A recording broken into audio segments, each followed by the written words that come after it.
Katika haya maisha, usiwe ni mtu ambaye unaogopa kuanza upya, hasa pale ambapo unagundua ya kwamba umeanguka. Aidha ni kwenye ndoa au kwenye familia, wakati mwingine ni katika shughuli zako mbalimbali, wakati mwingine ni huduma. Usikate tamaa. Neno la Mungu linasema mwenye haki ataanguka mara 7 lakini ataendelea mbele tena, atainuka tena.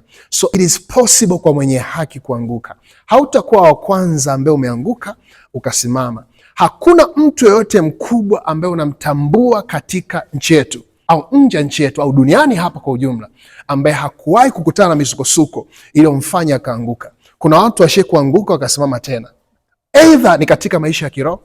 Kwa mfano kuna baba yetu wa kiroho ambaye anaitwa Daudi. Daudi katika kutembea kwake na Mungu, mtu ambaye moyo wake ulikuwa unamtafuta Mungu kwa namna isiyo kwa kawaida, alijikuta katika nafasi fulani katika kipindi cha maisha yake akajikuta ameanguka, lakini haikuwa mwisho. Alikubali kuanza upya, akarudi kwa Mungu wake, akatubu, akaanza upya na Mungu akamuinua tena. Not only him, a lot of great men. Ni watu ambao walikutana na kushindwa, wengine walikutana na kufilisika, lakini walianza upya wakiwa na nguvu mpya. So adui mkubwa wa mtu ambaye ana maono ndani yake, amekusudia kuwa kitu fulani cha uthamani katika ulimwengu wake, ni kukata tamaa. Na nguvu pekee ya kumuinua mtu yoyote ambaye amebeba kitu, maono au kusudio la kuwa kitu fulani au kuwa mtu fulani, ni kukata tamaa.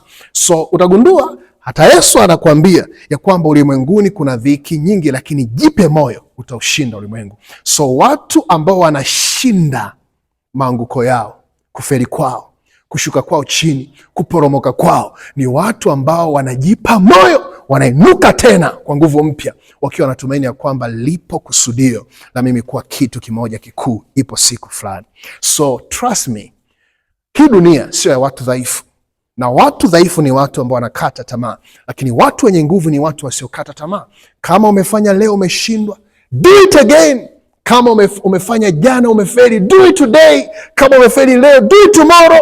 Don't stop to do it. Don't stop fighting for your vision. Don't stop fighting. Inawezekana ni kwenye huduma, ni kama mambo hayaendi. Trust me, keep seeking God, keep praying, keep doing whatever necessary. Chochote ambacho ni wajibu wako kufanya, do it. Don't give up. Don't give up. Don't ever give up. Nakupenda na nakuombea. Trust me, wewe ni kitu kikubwa kinachokuja hapa duniani endapo kama hautakata tamaa. Shalom. God bless you.